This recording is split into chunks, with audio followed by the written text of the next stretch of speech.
Good evening guys. So ngayon, tuwing gabi na po tayo mag-a-upload. Kung makikita nyo, wala na yung mga anak ko. So nakaalis na yung asawa ko at yung mga anak ko. Nakapasok na sila sa dapat nilang pasukan. Oh, habang naglilinis ako ng bahay, siyempre nakikinig ako ng mga kanta ng SB19. Yun yung nagpapalakas ng mood ko.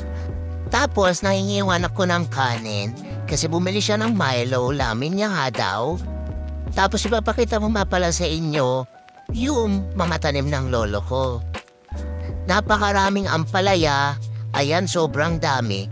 Pero ang original na nakatanim dyan is mga ubas.